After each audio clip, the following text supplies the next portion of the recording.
چاہتا ہے کہ ہماری زندگیوں میں موجود ہوں۔ باپ اور بیٹے اور روح القدس کے نام سے آمین۔ مسیح میں میرے عزیز بھائیوں، میری عزیز بہنوں، آج ہم یہ دیکھیں گے کہ خدا ہماری تربیت کیسے کرتا ہے۔ کئی دفعہ ہمیں نہیں پتہ چلتا یا کئی دفعہ ہمیں احساس ہی نہیں ہوتا کہ خدا ہماری تربیت کر رہا ہے۔ کئی دفعہ ہمیں پتہ ہی نہیں چلتا کہ خدا ہماری تربیت کر رہا ہے۔ ہم سوچ رہے ہوتے ہیں کہ پتہ نہیں یہ اچانک ایسا کچھ ہوا ہے، اچانک یہ سارا کچھ ہو رہا ہے، یا کئی دفعہ کوئی بیماری آ جاتی ہے یا کوئی پریشانی آ جاتی ہے یا کبھی کوئی دکھ آ جاتا ہے، تو ہمیں یہ نہیں پتہ چل رہا ہوتا کہ یہ آزمائش ہے یا سزا ہے۔ تو ہمیں اس بات کا پتہ ہونا چاہیے کہ آزمائش اور سزا میں کیا فرق ہوتا ہے، اور خدا آزمائش کس طرح سے کرتا ہے اور کیسے خدا ہماری تربیت کر کے تو ہمیں اپنی طرف لے کے آ رہا ہوتا ہے۔ تربیت کا پہلا مرحلہ جو خدا ہماری زندگی میں لے کے آتا ہے وہ کیا ہے؟ کہاں سے ہمیں پتہ چلے گا کہ ہماری تربیت کا آغاز ہو چکا ہے اور اب ہمیں بدل جانے کی ضرورت ہے، تبدیل ہونے کی ضرورت ہے، اپنے آپ کو سمجھنے کی ضرورت ہے، عقل حاصل کرنے کی ضرورت ہے، فہم پانے کی ضرورت ہے، کلام پر دھیان دینے کی ضرورت ہے۔ یہ تمام چیزوں کو آج ہم سیکھیں گے۔ تو آپ کو میں بتاتا چلوں کہ خدا جب ہماری تربیت کرتا ہے تو وہ 3 مرحلوں میں ہماری تربیت کرتا ہے، 3 طرح سے ہماری تربیت کرتا ہے، 3 مقاموں میں سے ہمیں گزارتا ہے۔ اور اگر ہم پہلے ہی مقام میں اس بات کو سمجھ جائیں کہ ہماری تربیت ہو رہی ہے تو ہمارے لیے بہت بہت بہتر ہو جاتا ہے۔ لیکن اگر ہم اس طرح سے نہیں سمجھ پاتے ہیں، ہمیں پتہ نہیں چل پاتا ہے، تو پھر یقینی طور پر ہماری تربیت بھی نہیں ہو پاتی ہے اور ہم صحیح طور پر خداوند اپنے خدا کے ساتھ چل نہیں پاتے ہیں، کیونکہ ہم نے اس تربیتی مرحلے کو سمجھا ہی نہیں ہے۔ جیسے کہ عام ہماری زندگیوں میں ہم اپنے بچوں کو ڈانٹتے ہیں یا کچھ کہتے ہیں، کوئی بات کرنے سے روکتے ہیں یا کسی بات کو بہتر کرنے کے لیے ان کو تلقین کرتے ہیں، تو کئی دفعہ بچے اس بات کو اگنور کر دیتے ہیں، وہ نہیں سمجھتے ہیں کہ یہ کیا ہو رہا ہے۔ جیسے ہم اگر اپنے بچے کو کہتے ہیں کہ بیٹے یہ ادھر سے صاف کر دیں، تو ہم اس کی تربیت کر رہے ہوتے ہیں کہ گھر کو صاف رکھنا چاہیے۔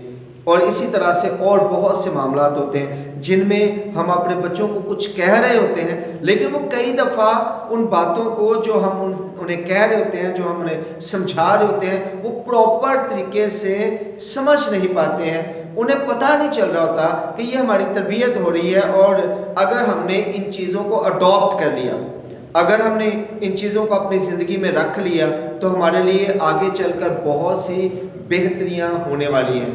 اور اگر ہم نے ان کو اپنی زندگی میں نہیں اپنایا تو یقینی طور پر مسائل ہماری زندگی میں پیدا ہوں گے۔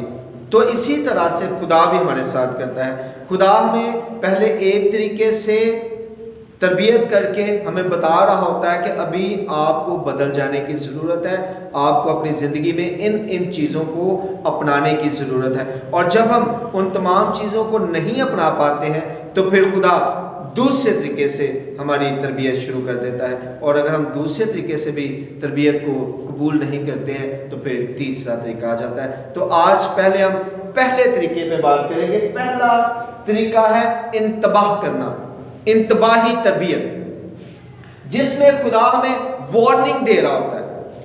کچھ زندگی میں ہو نہیں رہا ہوتا، کوئی مسئلہ نہیں ہوتا، کوئی پریشانی نہیں ہوتی، لیکن انتباہ کیا جاتا ہے، یعنی کہ خدا ہمیں وارن کرتا ہے، ہمیں بتا رہا ہوتا ہے کہ there is something wrong، کچھ نہ کچھ غلط ہے، آپ کی زندگی میں کچھ غلط ہے، اسے سدھار لو، اسے بہتر کر لو۔ اور اس کے لیے کیا ہوتا ہے؟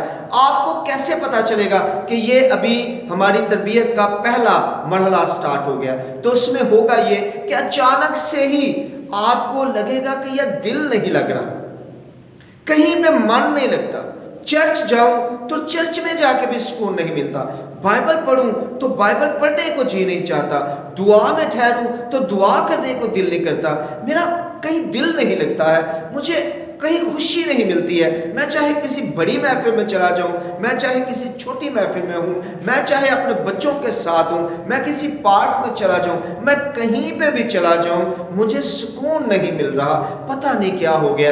ایسا لگ بھی نہیں رہا, ایسا کچھ محسوس بھی نہیں ہو رہا کہ کوئی ایسی بات ہے, کوئی کمی بھی نہیں لگ رہی. سب کچھ صحیح چل رہا ہے, جاب بھی صحیح چل رہی ہے, بچے بھی سارے ٹھیک ہیں, گھر میں اور بھی سب کچھ صحیح چل رہا ہے, لیکن میرا دل نہیں لگ رہا, مجھے سکون نہیں ہے. ایسے عجیب سی کشمکش, عجیب سی پریشانی ہے, سمجھ نہیں آ رہی کہ کیا ہے. تو میں آپ کو بتاؤں کہ یہ عبرانیوں 12 باب اس کی 5ویں آیت اور پہلا کرنتیوں 11 باب اس کی 31ویں آیت میں خدا ہمیں یہ بتا رہا ہے کہ یہ اصل میں جو آپ کے ساتھ ہو رہا ہے وہ ہے کیا. وہ اصل میں ہے کیا کہ آپ سے کچھ غلطیاں, آپ سے کچھ گناہ, آپ سے کچھ خطائیں ہوئی ہیں. آپ کی زندگی میں کوئی ایسا گناہ دخل پا چکا ہے جو آپ چھوڑ نہیں رہے. آپ کی زندگی میں ایسی خطا نے دخل حاصل کر لیا ہے جو آپ کو خطا لگ نہیں رہی.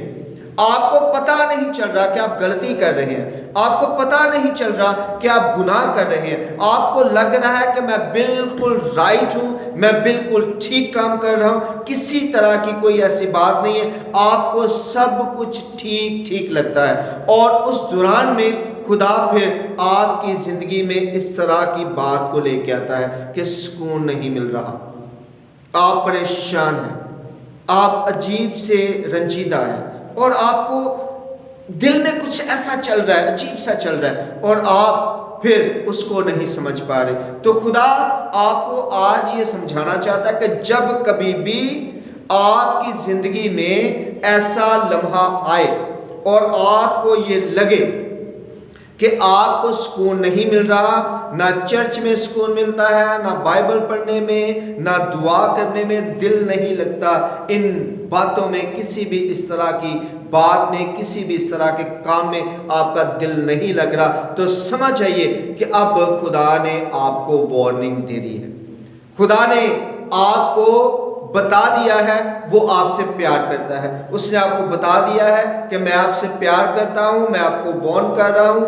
آپ اپنی حالت پر غور کرنا شروع کر دیں. یہ جو آپ کا دل نہیں لگ رہا, یہ جو آپ کو پریشانی ہے, یہ جو عجیب سا سب کچھ ہو رہا ہے, یہ اس لیے ہو رہا ہے کہ آپ کی زندگی میں کوئی گناہ شامل ہو گیا ہے, آپ کچھ غلط کر رہے ہیں. تو پھر آپ کو کیا کرنے کی ضرورت ہے؟ آپ کو یقینی طور پر توبہ کرنے کی ضرورت ہے.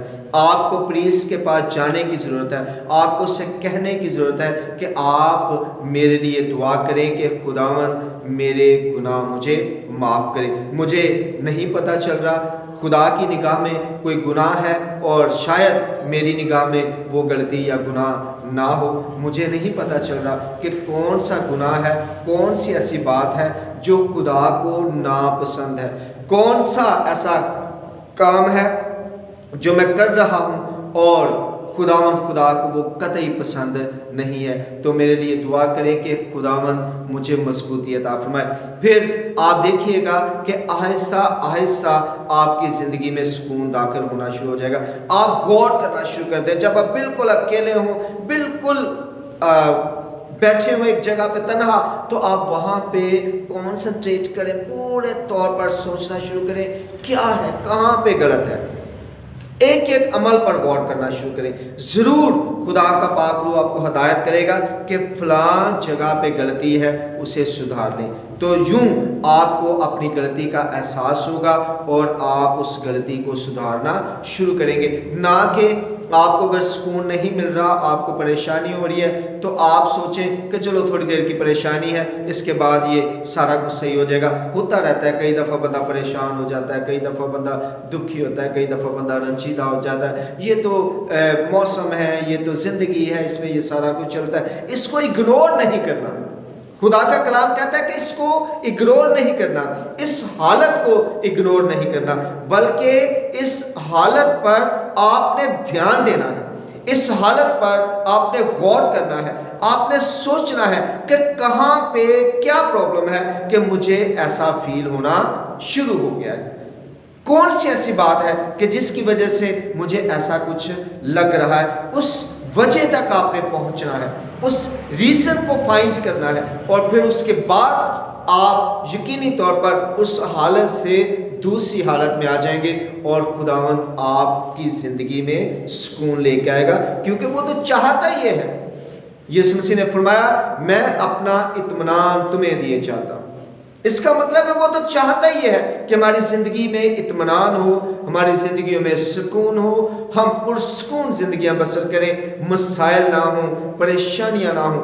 تو پھر اگر ایسے حالات پیدا ہوتے ہیں تو پہلی بات آپ نے پھر توبہ کی طرف اپنا قدم بڑھانا ہے، اور خدا سے کہنا ہے کہ خدا مجھے نہیں پتا، میرے پوشیدہ گناہوں کو تو معاف کر، مجھے نہیں پتا کہ مجھ سے کون سی غلطی ہو گئی ہے، آپ پلیز مجھے معاف کر دیجئے، اور مجھ پر عیاں کیجئے کہ غلطی ہے کون سی، کہاں پہ ہے، وہ انڈیکیٹ کر دیں تاکہ میں اس کو سدھار سکوں۔ تو یہ پہلا مرحلہ ہے جو آپ کی زندگی میں آتا ہے۔ پھر اس کے بعد اگر آپ اس کو نہیں سمجھتے ہیں تو خدا پھر دوسرے طریقے سے آپ کی تربیت کرتا ہے۔ اس میں کیا ہوتا ہے، جیسے ہم عام طور پر ایک بچہ ہے، وہ اگر کوئی شرارتیں کرتا ہے یا وہ کوئی غلطیاں کرتا ہے تو آپ اسے ڈانٹتے ہیں، ڈانٹنا پہلی بات ہے، اور جب وہ ڈانٹ کو نہیں سمجھتا پھر آپ اسے یقینی طور پر مارتے ہیں۔ تو اسی طرح سے خدا پہلے صرف آپ کو تنبیہ کرتا ہے، پہلے آپ کو صرف ہلکا پھلکا ڈانٹتا ہے، آپ کے دل میں عجیب قسم کی بے سکونی پیدا ہوتی ہے، اور پھر اس کے بعد خدا آپ کو نئے سسٹم میں لے آتا ہے، یعنی کہ اس سے آگے اس کو بڑھا دیتا ہے، حرارت کو بڑھا دیتا ہے۔ جو پہلا ہم نے سسٹم پڑھا تھا نا، جس میں خوشی کھو جاتی ہے، سکون کھو جاتا ہے، خدا جھڑکتا ہے، سازش کرتا ہے، یا اس طرح کے اور کام، اس کو جب ہم عبرانیوں 12:5 میں پڑھتے ہیں تو اس میں لکھا ہوا ہے ایلک کو، یعنی کہ ایسا طریقہ کار جس میں جھڑکنے سے انسان کی تربیت ہوتی ہو۔ تو جب ہم بائبل مقدس کو دیکھتے ہیں تو اس میں پھر جو ورڈز لکھے ہوتے ہیں، جب ان کے پورے مطلب کو جاننے کی کوشش کرتے ہیں تو پھر ہمیں سمجھ آتی ہے کہ خدا اصل میں ہم سے کیا چاہ رہا تھا۔ اس کے بعد جب ہم اسی کو آگے لے کے جاتے ہیں، 12ویں باب کی 5ویں آیت میں خدا ہمیں بتا رہا ہے کہ وہ آپ کو صرف جھڑکتا ہے۔ جھڑکنا کیا ہے؟ کیونکہ الک کو جو میں نے ورڈ آپ کو بتایا، اس کی ہم نے اردو جو کی ہے وہ یہی کی ہے، جھڑکنا، لیکن جب ہم اس ورڈ کے پورے معنی میں جاتے ہیں تو اس کا مطلب تھا خوشی کا کھو جانا یا سکون نہ ملنا کہیں پہ بھی۔ تو جو ہی آپ اس حالت سے دوسری حالت میں جاتے ہیں تو یہ آ جاتی ہے مستی کو۔ تو یہ جو حالت ہے اس میں اصل میں کیا ہوتا ہے، اس کا مطلب ہے حرارت کو بڑھا دینا، آگ کو بڑھا دینا، اور توانائی کو بڑھا دینا، پریشانی کو بڑھا دینا، دکھ کو بڑھا دینا۔ تو بڑھا دینا کا مطلب یہ ہے کہ اب پہلے صرف سمپل کام ہو رہا ہے، اب کوڑے لگیں گے، یعنی کہ پھر آپ کی زندگی میں یا کوئی بیماری دخل پائے گی، یا کوئی بڑی تکلیف آئے گی، یا کوئی بڑا معاملہ ہو جائے گا، اور آپ پھر اس پریشانی کو پورے طور پر محسوس کریں گے۔ پہلے آپ کو خبر نہیں ہو رہی کہ پریشانی کہاں پہ ہے، کیوں دل بجھا بجھا سا رہنے لگا ہے۔ پھر آپ کو پراپر طریقے سے اس پریشانی کا سامنا کرنا پڑے گا، اور جب آپ کو اس پریشانی کا پورا سامنا کرنا پڑے گا، آپ کے جسم کو تکلیف ہوگی، آپ کی روح کو تکلیف ہوگی، آپ کے آس پاس رہنے والوں کو ہو سکتا ہے آپ سے تکلیف پہنچے، آپ دوسروں کے لیے بھی ہو سکتا ہے مسائل کا سبب ٹھہر جائے۔ تو یہ وہ وقت ہے جب خدا پھر پورے طور پر آپ پر عیاں کر دیتا ہے، کیونکہ آپ نے پہلا مرحلہ جو ہے اسے محسوس نہیں کیا، اسے آپ نے بالکل بھی اگنور کر دیا، اس پر توجہ ہی نہیں دی، بالکل توجہ نہیں دی، بلکہ قطعی طور پر آپ نے اس کو سمجھا ہی نہیں، آپ نے کہا خیر ہے کوئی بات نہیں، تو پھر کیا ہوگا؟ پھر وہ جو پریشانی آئے گی، وہ جو دکھ آئے گا، وہ جو تکلیف آئے گی، وہ بھی تربیتی مرحلہ ہے، اس میں بھی خدا چاہتا ہے کہ چلو اب یہ توبہ کر لیں۔ اب میں نے اس پر یہ ایک بڑی مصیبت لائی ہے تاکہ یہ توبہ، اصل میں خدا کیا چاہتا ہے کہ ہم توبہ کی طرف بڑھیں۔ وہ ایک دم آپ پر مصیبت نہیں لے آتا، ایک دم آپ پر کوئی دکھ نہیں لے آتا، ایک دم آپ پر کوئی تنگی نہیں لے آتا، بلکہ کیا کرتا ہے؟ وہ کرتا ہے کہ آہستہ آہستہ آپ کو تھوڑا تھوڑا وہ تنبیہ کرتا رہے اور آپ کو بتاتا رہے جب بھی آپ غلطی کریں۔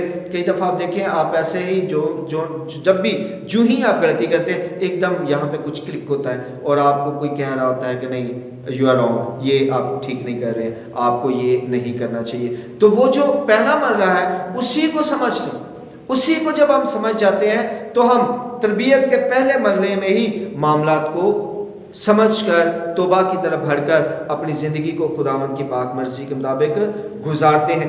یہ وہ طریقہ کار ہے جو خدا تنبیہ کے لیے، تربیت کے لیے استعمال کرتا ہے۔ آزمائش ایک الگ چیز ہے، لیکن آزمائش بھی اسی پروسیس میں سے گزرتی ہے۔ اس میں بھی آپ خدا جو ہے وہ دیکھ رہا ہوتا ہے کہ آپ کتنے زیادہ مجھ میں قائم ہیں، کتنے زیادہ آپ خدا کے ساتھ محبت میں ہیں اور کتنا زیادہ آپ خداوند سے پیار کرتے ہیں۔ وہ پیار کو دیکھنا ہے اور یہ سیدھی راہ پہ آپ کو لگانا ہے۔ جب ہم تربیت کی بات کرتے ہیں تو اس کا مطلب ہے خدا آپ کو سیدھی راہ پر لگا رہا ہے، اور جب آپ سیدھی راہ پہ ہوتے ہیں تو کئی دفعہ خداوند آپ کو پھر آزمائش میں بھی ڈال سکتا ہے، یہ دیکھنے کے لیے کہ اس کی محبت میرے ساتھ کتنی زیادہ ہے۔ لیکن آزمائش میں کبھی بھی وہ بندہ نہیں ڈلتا ہے جو ان اصولوں پر، جس کی تربیت نہیں ہوئی ہوتی۔ یاد رکھیے گا، اگر آپ کو کبھی بھی یہ خیال نہیں آیا کہ آپ کچھ غلط کر رہے ہیں، اگر آپ کو کبھی بھی یہ محسوس نہیں ہو رہا کہ آپ کی زندگی میں گناہ دخل پایا ہے، گناہ آیا ہے آپ کو نہیں پتہ چل رہا، آپ اسے گناہ نہ سمجھ کر رہے ہیں، تو یقین کیجئے آپ کی زندگی میں آزمائش نہیں آ سکتی۔ آزمائش تب آتی ہے جب آپ تربیتی مراحل میں سے گزرتے ہیں اور ان میں کامیاب ہو جاتے ہیں، تو پھر آپ کی زندگی میں آزمائش آ سکتی ہے۔ اگر ایسا نہیں ہے تو وہ سب کچھ سزا ہے، اسے آزمائش نہیں سمجھنا، کسی صورت میں بھی نہیں سمجھنا۔ یہ نہ سمجھیں کہ یہ مجھ پر آزمائش آ گئی ہے۔ آزمائش اس صورت میں آتی ہے جب آپ کے اندر انتباہی تربیت جو ہے وہ موجود ہے، آپ احساس کے دائرے میں سے گزرتے ہیں، آپ کو اپنی غلطیوں کا احساس ہو جاتا ہے، آپ کو اپنے گناہ کا احساس ہو جاتا ہے، اور اس کے لیے آپ خداوند کے حضور میں ہمیشہ معافی بھی مانگتے ہیں، توبہ بھی کرتے ہیں، تو پھر آزمائش میں سے کئی دفعہ آپ گزرتے ہیں مزید مضبوط ہونے کے لیے۔ لیکن اگر ایسا نہیں ہے، آپ کبھی اپنی غلطی پر غور نہیں کرتے ہیں، دھیان نہیں دیتے، آپ کو کوئی فرق نہیں پڑتا، آپ سمجھتے ہیں کہ نہیں میں ٹھیک ہوں، مجھ سے تو غلطی ہوتی نہیں ہے، یہ سب کچھ یہ تو دنیا داری ہے، اس میں تو ہمیں یہ سارا کچھ کرنا ہی۔ اگر آپ اس طرح کی ذہنیت کے مالک ہیں تو پھر آپ آزمائش میں سے نہیں گزرتے ہیں، بلکہ پھر آپ سزا کے مرتکب ہوتے ہیں اور پھر سزا میں سے گزرتے ہیں۔ پھر جو آپ کو آزمایا جا رہا ہوتا ہے وہ آزمائش نہیں ہوتی ہے، بلکہ وہ آپ کو سزا دی جاتی ہے۔ تبھی کئی دفعہ ہم کہتے ہیں نا، یعقوب رسول نے کہا کہ جب کوئی آزمایا جائے تو یہ نہ کہے کہ یہ خداوند کی طرف سے، کیونکہ خداوند کی طرف سے تمام کی تمام آزمائشیں نہیں ہوتی ہیں، بلکہ کچھ آزمائشیں سزا کے طور پر ہوتی ہیں، اور وہ سزا کے طور پر تب ہوتی ہیں جب ہم کسی بات کو سمجھنے لیں۔ جیسے کہ یہ تیسرا مرحلہ ہے، یہ سخت تربیت ہے۔ یہ اصل میں وہ معاملہ ہے جب خدا اس بات کو پورے طور پر ڈیسائیڈ کر لیتا ہے کہ یہ بندہ جو ہے نہ تو کوڑوں کو سمجھتا ہے نہ ہی یہ باتوں کو سمجھتا ہے۔ اس کو پہلے میں نے تھوڑے طریقے سے سمجھایا، اس کو میں نے بتایا کہ آپ کو یہ نہیں کرنا ہے کیونکہ میں اس سے پیار کرتا ہوں، اور یہ سب کچھ ان کے ساتھ ہوتا ہے جو خدا سے پیار کرتے ہیں۔ جو خدا سے پیار نہیں کرتے ہیں یا جن کی خدا کے ساتھ محبت نہیں ہے، جن کا خدا کے ساتھ ریلیشن نہیں ہے، ان کی تربیت نہیں ہوتی ہے۔ جیسے کہ ہم اپنے بچوں کی تربیت کرتے ہیں، گلی محلے کے لوگوں کی یا باقی لوگوں کی تربیت اس طرح سے نہیں کر سکتے ہیں جس طرح سے انہیں ہم ایک دفعہ کہیں گے، 2 دفعہ کہیں گے، اس کے بعد ہم بند ہو جائیں گے کہ ٹھیک ہے نہیں یہ مانتا تو کوئی بات نہیں ہے۔ اس لیے وہی لوگ جو خدا کے پیارے ہوتے ہیں انہی کو خدا بار بار تربیتی مراحل سے گزارتا ہے اور ان کے ساتھ بات کرتا ہے، انہیں کہتا ہے کہ آپ یہ غلط کر رہے ہیں۔ اب اس کے بعد جب ہم تیسری جگہ پہ جاتے ہیں وہ ہے سخت تربیت۔ اس سے بچنے کی ضرورت ہے۔ اس میں کیا ہوتا ہے؟ سخت تربیت میں خدا نے کیا کہا؟ یہ پہلا یوحنا 5واں باب اس کی 16ویں آیت، عبرانیوں 12 باب اس کی 13ویں آیت، یہ خاتمے کی بات ہے، ختم ہونے کی بات ہے کہ خدا پھر آپ کو کیا کرتا ہے؟ آپ کو کسی حادثے کی نظر کر دیتا ہے، روڈ ایکسیڈنٹ ہو جاتا ہے، آگ میں کوئی جل جاتا ہے، یا زہر پی لیتا ہے، گولی لگ جاتی ہے، یا اس طرح سے کچھ بھی، کوئی بھی ایسا حادثہ، تو یہ جو اچانک حادثہ ہو جاتا ہے اور پھر موت واقع ہو جاتی ہے، یہ اس بات کی نشاندہی ہوتی ہے خدا کے کلام کے مطابق، اکارڈنگ ٹو یہ تربیتی مرحلے کے مطابق، کہ پھر خدا اس کی اور طرح سے تربیت کرتا ہے، یعنی کہ موت میں سے گزار کر پھر صرف روح کو سزا دے کر تربیت ہو رہی ہوتی ہے، اور یہ انتہائی خطرناک تربیت ہے۔ اس تربیت سے پہلے ہی جو تربیت ہے اس کو سمجھ جانے کی ضرورت ہے۔ تبھی میں کئی دفعہ کہتا ہوں کہ جو لوگ حادثے کا شکار ہوتے ہیں ان کے لیے زیادہ دعا کرنے کی ضرورت ہوتی ہے، ان کے لیے زیادہ خدا سے التجائیں کرنے کی ضرورت ہوتی ہے، اس لیے کیونکہ وہ اپنی زندگی میں اس چیز کو نہیں سمجھے۔ کئی دفعہ ہم کہتے ہیں کہ کبھی کسی سے بات کرو نا تو وہ کہتا ہے لو جی بندہ جڑا شراب پیندا پیندا مر گیا تے ہونے دے واسطے لوکی دعاواں کردے پھردے نے خدا دے رحم کر۔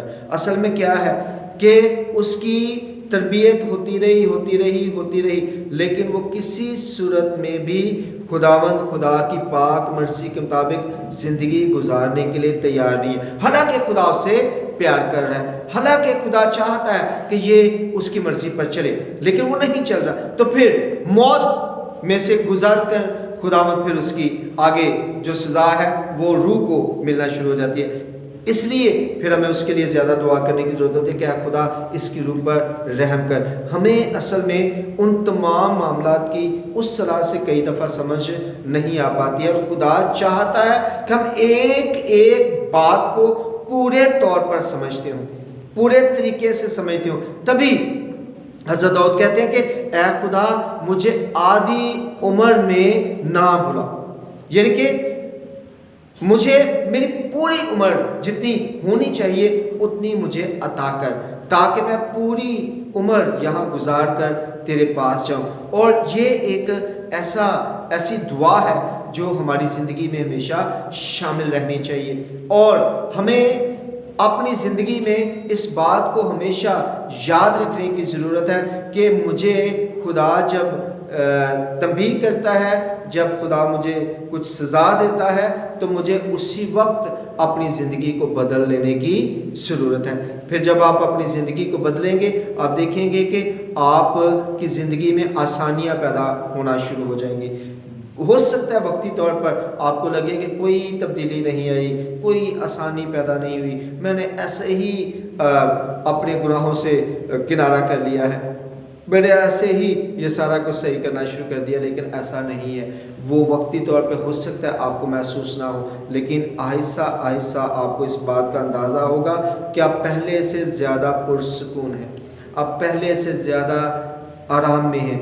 گھر میں کھانا نہ بھی ہو تو بھی آپ سکون میں ہی رہتے ہیں، آپ کے پاس پیسے نہ ہوں تو بھی آپ سکون میں رہتے ہیں۔ پہلے آپ کی جیب میں اگر پیسے نہیں ہوتے تھے آپ ایک دم ایسے اور طرح کے ہو جاتے تھے. آپ کو لگتا تھا کہ جیسے پتہ نہیں کیا ہو گیا. گھر میں اگر کوئی چیز نہیں موجود ہے تو آپ کو پریشانی ہو جاتی تھی. اب اگر کچھ نہیں بھی ہوتا تو آپ خدا کا شکریہ ادا کر رہے ہوتے ہیں. آپ کے جیب میں کچھ نہیں ہوتا تو بھی آپ کہتے ہیں کہ ٹھیک ہے خداوند تیری مرضی ہے. تو سب کچھ پھر نارمل ہونا شروع ہو جاتا ہے کیونکہ آپ نے خدا کی تربیت کو اپنی زندگی میں قبول کر لیا ہے. اور جو خدا کی تربیت کو زندگی میں قبول نہیں کرتے ہیں انہیں ذہنی سکون کبھی نہیں ہوتا ہے. ویسے وہ سکون کی تلاش میں جتنا مرضی بھاگتے رہیں لیکن سکون آتا نہیں ہے. اس لیے نہیں آتا کہ وہ تربیت کو محسوس ہی نہیں کر پاتے ہیں, اس کو اپنی زندگی میں آنے ہی نہیں دیتے. انہیں کبھی بھی کوئی چیز بری محسوس ہی نہیں ہوتی ہے بلکہ برائی بھی انہیں اچھائی ہی لگ رہی ہوتی ہے. انہیں لگ رہا ہوتا ہے کہ یہ تو انجوائمنٹ ہے, یہ تو زندگی ہے, یہ ایک دفعہ ملی ہے, اس میں جتنا بھی آپ مزہ کر لیں اتنا ہی کم ہے. تو وہ لوگ پھر یقینی طور پر خدا کے کبھی بھی قریب نہیں جا پاتے ہیں اور پھر ان کی زندگیوں میں سکون بھی کبھی نہیں آ پاتا ہے. وہ سکون کی تلاش میں رہتے ہیں. یہ جتنا بھی انجوائمنٹ ہے جو کچھ بھی ہے یہ سکون کی تلاش میں ہے, اصل میں سکون نہیں ہے. سکون تب ہے کہ آپ ایسے ہی بیٹھے ہوئے ہیں تو بھی آپ کو لگ رہا ہے کہ سکون ہے. آپ صوفے پہ بیٹھے ہوئے ہیں, چیئر پہ بیٹھے ہوئے ہیں, چارپائی پہ بیٹھے ہوئے ہیں, بیڈ پہ بیٹھے ہوئے ہیں, آپ کو سکون ہے, آپ کو لگ رہا ہے کہ سب کچھ نارمل ہے. اس کی ریزن کیا ہے؟ اس کی ریزن یہ ہے کہ آپ خدا کی تنبیہ کو, خدا کی تربیت کو اپنی زندگی میں اپنائے ہوئے ہیں اور آپ ایک ایک لمحہ میں یہ جان جاتے ہیں کہ اب خدا آپ سے کیا چاہتا ہے. اور یہی بات خدا چاہتا ہے کہ آپ کی زندگی میں پیدا ہو کیونکہ وہ آپ کو اپنے ساتھ جوڑے رکھنا چاہتا ہے. آپ دیکھیں کوئی بھی آپ کا دوست ہو جس کے ساتھ آپ کو بڑا زیادہ پیار ہو, اگر وہ دکھی ہو تو آپ کو محسوس ہوگا, اگر وہ پریشان ہو آپ کو محسوس ہوگا, وہ ہنس رہا ہو تو آپ اسے کہیں گے کہ کوئی مسئلہ ہے, لگ رہا ہے کوئی پرابلم ہے, کیا ہوا, کہ آپ کو اس کی اندر کی باتوں کا پتہ ہوگا کیونکہ آپ کی اس کے ساتھ محبت ہے. ایسے ہی جب ہمارا خدا کے ساتھ پورا پیار ہوتا ہے تو پھر یقینی طور پر ہمیں پتہ چل جاتا ہے کہ خدا اب ہم سے کیا چاہتا ہے. اور جب آپ کو یہ پتہ لگنے لگ جائے کہ اب خدا ہم سے کیا چاہتا ہے تو یقین کیجئے آپ خدا کی تربیت میں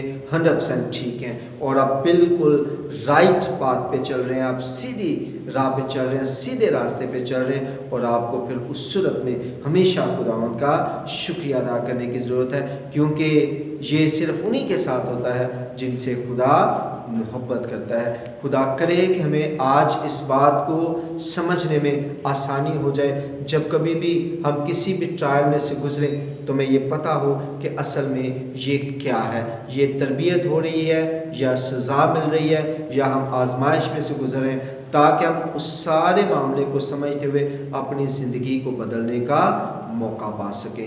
خدا مجھے اور آپ کو ایسا کرنے کی توفیق عطا فرمائے. آمین.